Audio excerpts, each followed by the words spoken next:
Earthquakes, wars, famines, persecutions, and death. All of these things are said to mark the time leading to Jesus' return, but what about the one sign almost no one talks about? Friends, before the big reveal, if you'd be so kind as to like this video now, as the algorithm really values your engagement, and just that simple thing will help push this video out to more people. If you're like me, you often don't even think about it, but simply hitting that like button for your favorite YouTubers helps to promote their message. In my case, it's the message of the gospel. My name is Pastor AJ Platt, lead pastor of Gospel Ministries, and we exist to help others experience, demonstrate, and share God's great gospel. Part of this mission is to create a foundation for gospel proclamation by affirming the salvific and historical truth of the Bible. It's God's perfect word, friends, and that's why you can trust it and Jesus for your salvation. You can find out more about this message by going to your or a friend's church this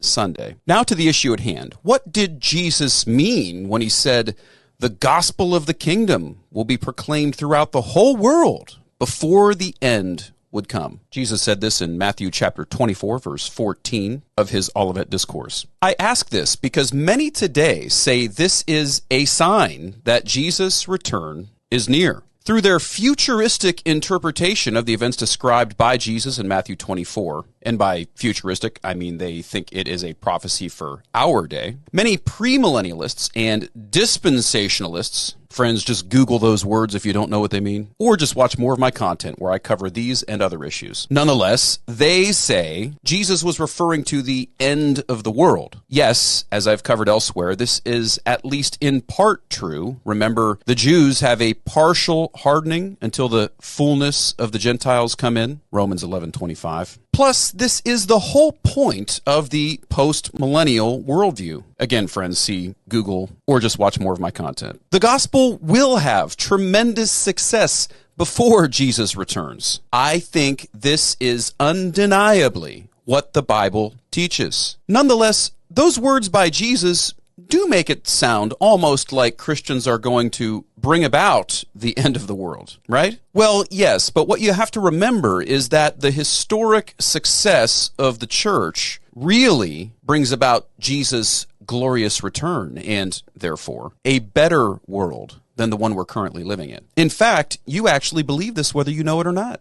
That's why you pray, "Thy kingdom come." Nonetheless, modern readers should understand this prophetic word, the word of gospel proclamation to the ends of the earth, this prophetic word of Jesus in relation to its original audience. Why do we so often forget this? Like other statements Jesus made in his Olivet Discourse, this one should be taken more immediately as a reference to the known world of Jesus' day. I think that's how his audience would have taken it. Why do I think this? Well, how would a first century audience, the audience to whom the Bible was written, have interpreted the concept of the world? Were they thinking about the earth as we see it today with all of its remote islands and continents?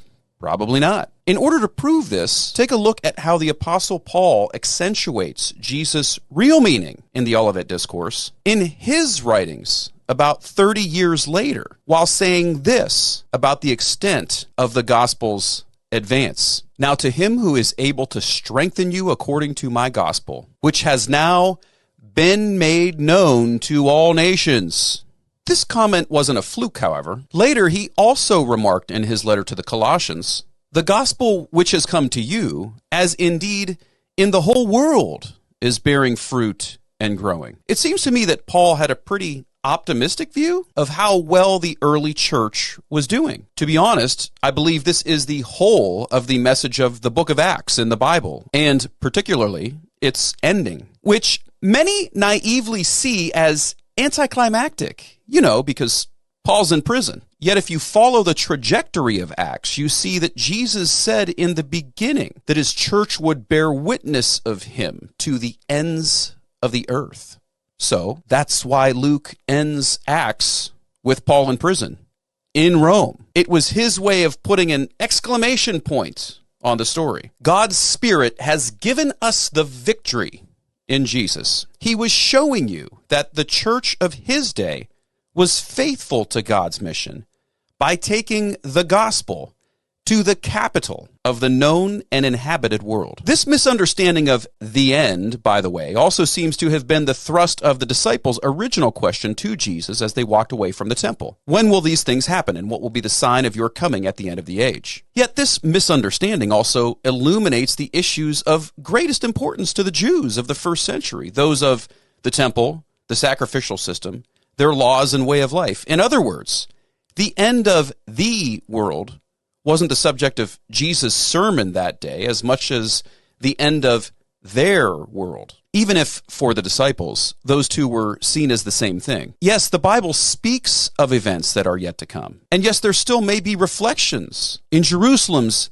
ancient destruction of the things that will take place on the earth at the end of history, when Satan is unbound to deceive the nations for a short time. In other words, the same things that were true for them will also be true for us. It has to be that way because we all share in Jesus' narrative of death and resurrection, meaning we, like Jesus, must face sufferings before we are glorified. Not a lot of people are preaching that today, but I assure you, friends, it's true. And there is actually great hope in that, not only for us, but for our communities and our world. But what do you think? If you like this topic, you can find even more answers in my book, End Times Mission, available on Amazon Kindle and Audible. The link's in the description. Again, please don't forget to like, share, and subscribe. Also, turn those notifications on so you don't miss a thing. Until next time, friends, it was great to gospel with you.